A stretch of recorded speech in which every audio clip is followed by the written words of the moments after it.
Yo, man.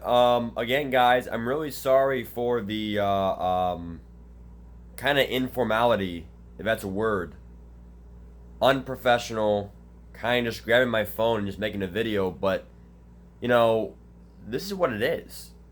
This is what a reaction is. I'm doing my homework right now for a college reflection on screencasts for AYA upper level mathematics teachers, and I get an alert on my phone that says that Big Ben's out for the year. And I'm not happy that he's injured because I don't think anyone should hope anyone gets hurt. You know, I mean, it's just sad. Um, he throws a ball and he throws it wrong where his elbow or something's wrong. And, that's just not a cool way to be hurt. Drew Brees, a thumb.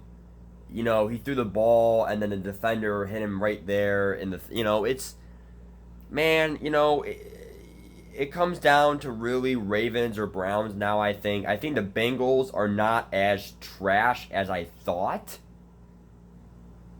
um I think all Seahawks fans know they sweated out week 1. Bengals and the Seattle Seahawks, that was a sweat out game, okay?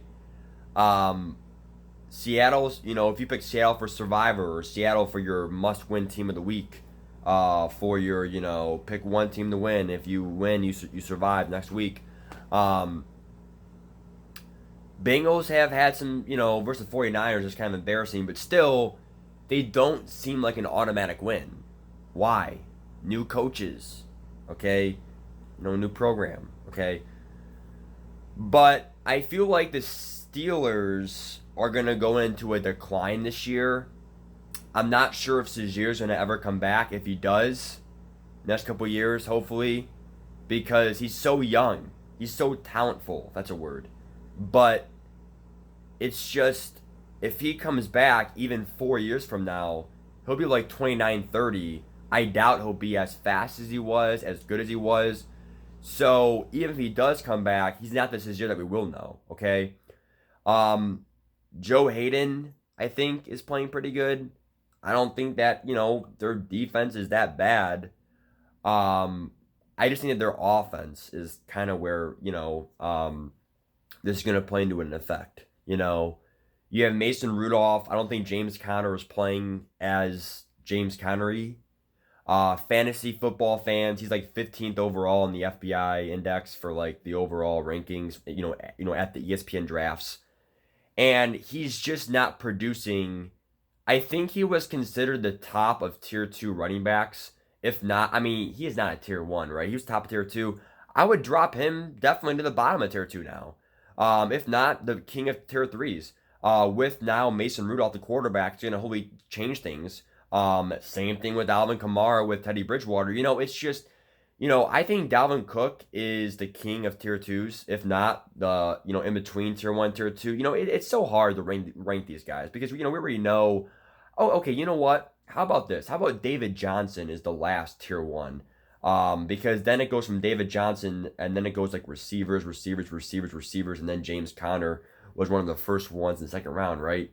In the ESPN draft. So I feel like Dalvin Cook was a steal. 18th overall in the index, and most leagues he was second, third round picks. So when you have a second, third round pick for a running back and he is producing first round running back numbers, you could have got Julio, DeAndre, in a, in an 8-man snake, and then go around and pick Dalvin Cook, right? So you're telling me that I could have got in the first round. That's why I'm a believer of taking that risk and taking those tier 2 running backs that could produce tier 1 numbers, and then having these just solid receivers, DeAndre and Julio, just in an 8-man league, 10-man league, I want Odell and Julio or Odell and DeAndre because those guys give me those numbers every single week consistently. Guaranteed, there's no doubt about it. There's no doubt about it. that Julio and DeAndre are going to give me those numbers every week. 15, 20 points every week.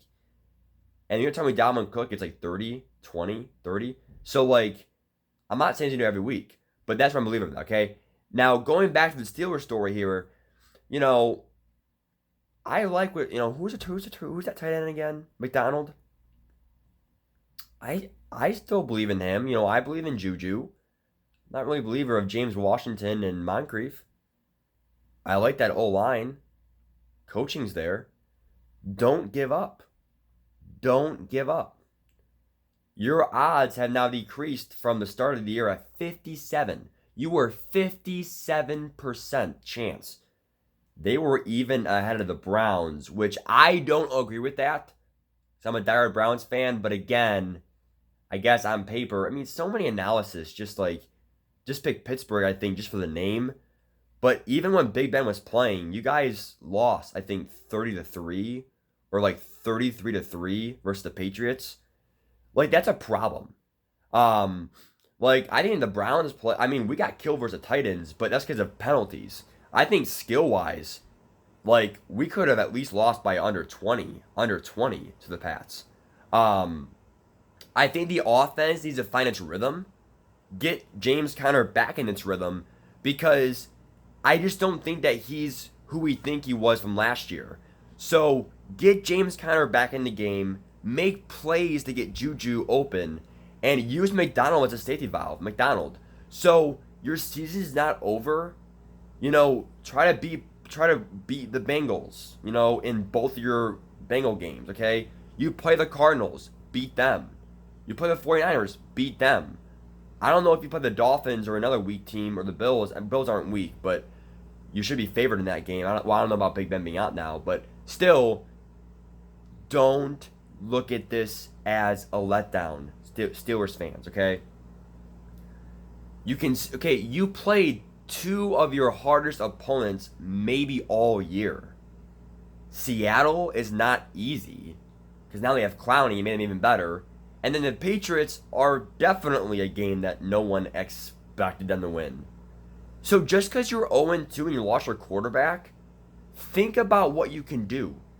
Try to beat those weak teams. Win. Win the games that you should win, and you should be fine.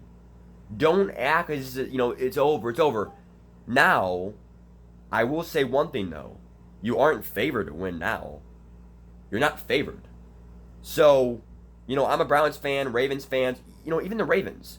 You played the Dolphins and the Cardinals. What I think are two of the easiest games on their schedule. So, in my opinion, Ravens fans, yeah, you're 2-0, but you played one of your easier games of the whole schedule. I can literally pull up their schedule right now on my thing here. Ravens. Here, I'll pause it. I can literally pull up the schedule right now. Chiefs, Browns, Steelers and Bengals now are going to be easier for you, Ravens. I'm not saying Steelers are easy, but it got easier now with Mason Rudolph as quarterback. You play the Bengals twice still. Those are 2 wins, hopefully. Okay, I mean, if you don't win those games, that's what's going to make the difference between winning division and wild card. Texans, Jets, Bills. To me, the Ravens, you have to play the Chiefs, Patriots, Texans, Rams, Seattle, at Seattle, a 12th man. Browns twice is not easy. Jets, if Darnold comes back, it's not easy. If Darnold's not playing, but that's December 12th. But the Dolphins and Cardinals, those were 2 gimme games. Okay? The Browns play the Dolphins and Cardinals too. So, we'll get those 2 wins too, hopefully. So, don't act as if, this division's over. The Ravens are 2-0, but you played 2 of the easy teams so far. The only other easy game that I'm seeing is versus the Bengals for you guys. While we still have Bengals and we have the Dolphins and Cardinals. That's what I'm saying, man. So, for you Steelers fans, you got to try to go for your best. Now, I would say for the wild card, Because I think Browns and Ravens are heavily favored now without Big Ben, as because no Big Ben, no Brown. This offense is not what it used to be. So visually, we think of something different now than Brown, Big Ben.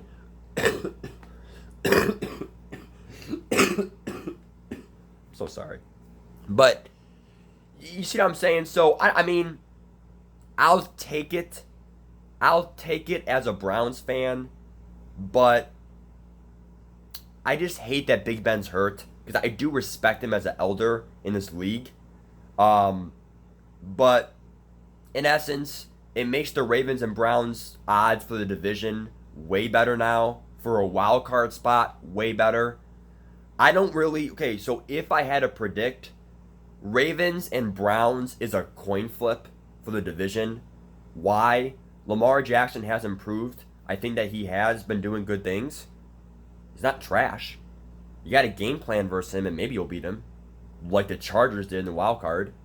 So, literally, in my opinion, it's a coin flip. But I don't think that if I had to gamble $100 as a statistician, I don't agree with gambling and predicting that the Steelers are going to win this division. I think Steelers are out of the division, guaranteed, because of the way that the Ravens and Browns have been playing.